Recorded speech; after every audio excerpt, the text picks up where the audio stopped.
Mukbang. Travel. Singing and dancing. Charlene Medrano. Ayan guys, ganito karami dito kapag araw po ng holiday. Ayan, ganito yung mga OFW dito po sa Hong Kong.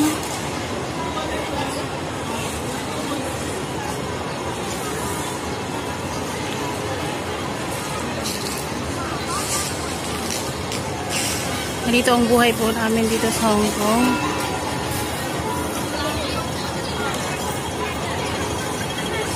Yan, meron tayong narinig dito na tiningting. Tingnan natin kung ano po yun.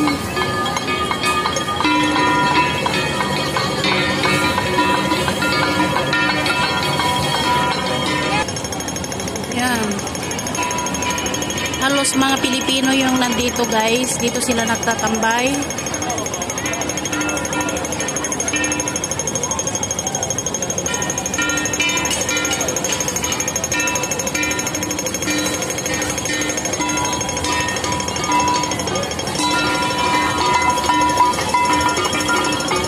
Ayan, pati kalsada. Ayan guys, pati kalsada, pinagigitnaan na nila yung mga kalsada. Ayan, mga nagbebenta. Ayan, dito tayo namasyal kung saan-saan, kung gaano karami ng mga Pilipino na nagtatrabaho dito sa Hong Kong.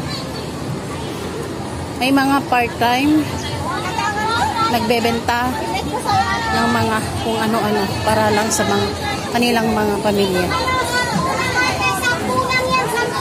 Ayan guys, parang nasa Pilipinas na lang tayo guys ha. Sa daming nagbebenta.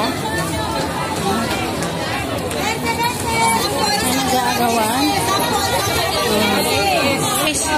Ayan guys, nakabili tayo ng 4 na t-shirt. Ayan. Yan guys, sa dami-daming Pilipino dito.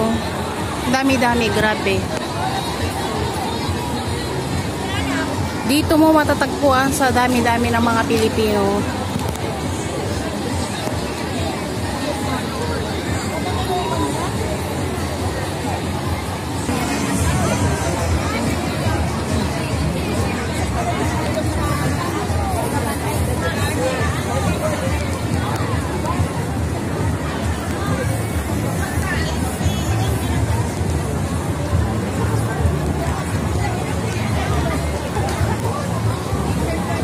Marami pang nagsusugal.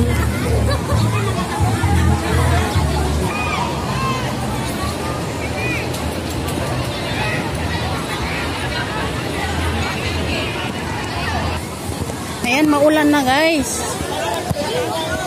Pero marami pa rin mga tao dito.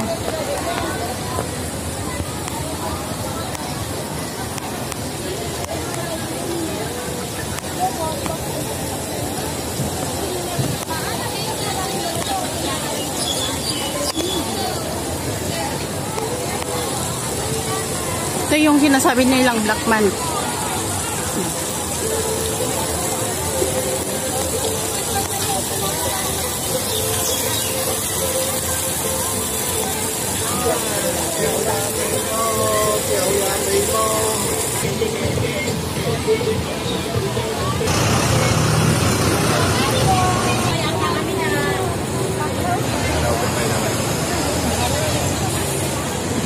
Asyam tayo dito guys, kung saan-saan din ulit yung karamihan ng mga Pilipino, kung saan sila nag-i-stay. Super crowded ng mga Pilipino dito. Ayan, may mga nagbebenta dito. Ayan, mga brat, panty, mga iba't ibang klase ng mga damit. So dami-daming tao. Dito nagsisiksikan ng mga Pilipino. Yan, doon pa. Lahat po yan mga Pilipino mga yan. Yan. Sinakupan nila yung buong mall, buong part, buong city ng Hong Kong. Mga Pilipino. Grabe. Grabe ang dami ng mga Pilipino dito.